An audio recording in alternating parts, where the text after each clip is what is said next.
नमस्कार, आप देख रहे हैं वीके न्यूज और मैं हूं आपके साथ सुनैना सिंह। भारत का बढ़ता गौरव देखकर पूरी दुनिया हैरान है, तो वहीं दक्षिण पूर्व एशियाई देशों के संग आसियान में भी भारत का दबदबा कायम रहा। एक तरफ भारत में G20 की अध्यक्षता करने वाले हमारे देश से चीन इस कदर चिढ़ा हुआ है कि उसने भारत के खिलाफ कई तंज कसे, तो वहीं अब 20वें आसियान भारत शिखर सम्मेलन में सह अध्यक्ष बने पीएम नरेंद्र मोदी के बयान से उसे कितनी मिर्ची लगेगी, ये देखना अभी बाकी है।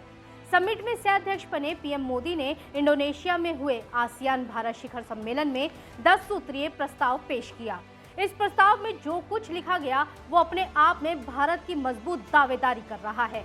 पीएम मोदी ने भारत और 10 देशों वाले आसियान के बीच सहयोग में विस्तार की बात करने के बाद प्रस्ताव को रखा, जिसमें कनेक्टिविटी और व्यापार से लेकर डिजिटल परिवर्तन, रोड मैप के अलावा कई महत्वपूर्ण टॉपिक पे बात की। इंटरनेशनल लेवल पर भारत की बदली छवि को ध्यान में रखते हुए आसियान देशों ने पीएम मोदी की सभी बातों को ध्यान से सुना और समझा।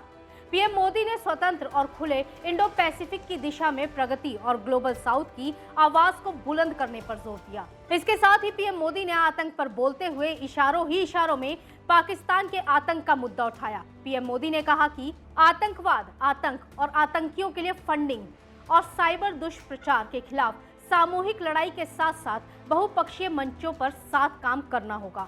आसियान विकास का केंद्र है। भारत आसियान के साथ कंधे से कंधा मिलाकर काम करने के लिए तैयार है।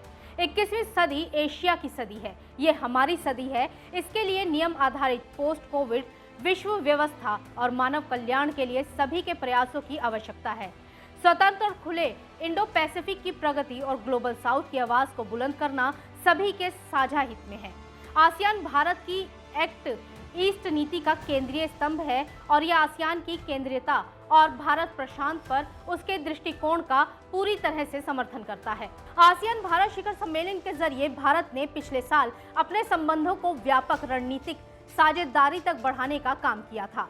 आसियान और भारत के बीच ये पहला शिखर सम्मेलन था। पीएम मोदी ने आसियान देशों को संबोधित करते हुए कहा कि दक्षिण पूर्व एशिया, भारत, पश्चिमी एशिया और यूरोप को जोड़ने वाले मल्टी मॉडल कनेक्टिविटी और आर्थिक गलियारे, डिजिटल सार्वजनिक बुनियादी ढांचे को आसियान भागीदारों के साथ साझा करने, डिजिटल परिवर्तन और वित्तीय कनेक्टिविटी, डिजिटल भविष्य के लिए ASEAN Bharat fund, global centre for traditional medicine, ASEAN देशों को आपदा प्रतिरोधी बुनियादी ढांचे के लिए गठबंधन में भारत के साथ होने का दावा किया। पीएम मोदी ने कहा कि हमारा इतिहास और भूगोल भारत और आसियान को जोड़ता है। साझा मूल्यों के साथ साथ क्षेत्रीय एकता, शांति, समृद्धि और बहुध्रुवीय दुनिया में साझा विश्वास भी हमें एक साथ बांधता है। ये समूह भारत की इंडो पैसिफिक पहल में एक प्रमुख स्थान रखता है। आज वैश्विक अनिश्चितताओं के माहौल में भी हमारे आपसी सहयोग से हर क्षेत्र में निरंतर प्रगति हो रही है। यह हमारे रिश्ते की ताकत और लचीलेपन का परिणाम है। आसियान समिट में पीएम मोदी ने जो मुद्दे रखे वो भारत की प्रगति के लिए बहुत महत्वपूर्ण है। आर्थिक, तकनीकी और जमीनी स्तर पर आसियान देशों का सहयोग जितना भारत के लिए जरूरी है, उतना ही इन देशों के लिए भी है। भारत आज एक तेजी से विकसित होती अर्थव्यवस्था है और अगले 5 सालों में दुनिया की तीसरी बड़ी अर्थव्यवस्था बनने के लिए भारत को अपने सहयोगी देशों के साथ चाहिए ही होगा। वहीं आसियान देशों को भी अपने विकास के लिए भारत का पूरा साथ चाहिए, क्योंकि इंटरनेशनल लेवल के साथ स्पेस में भी भारत एक नई ताकत बनकर उभरा है। तभी तो दक्षिण पूर्व एशियाई देशों के संगठन आसियान को सबसे प्रभावशाली समूहों में से एक माना जाता है, जिसकी सह अध्यक्षता पीएम मोदी ने की। पीएम मोदी के संबोधन में ड्रैगन को 2 टूक जवाब मिल गया। अब देखना होगा कि भारत की इस नई उपलब्धि पर पाकिस्तान और चीन को कितना बड़ा झटका लगेगा।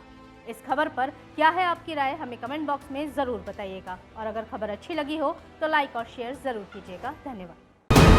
वीके न्यूज, राष्ट्र के नाम।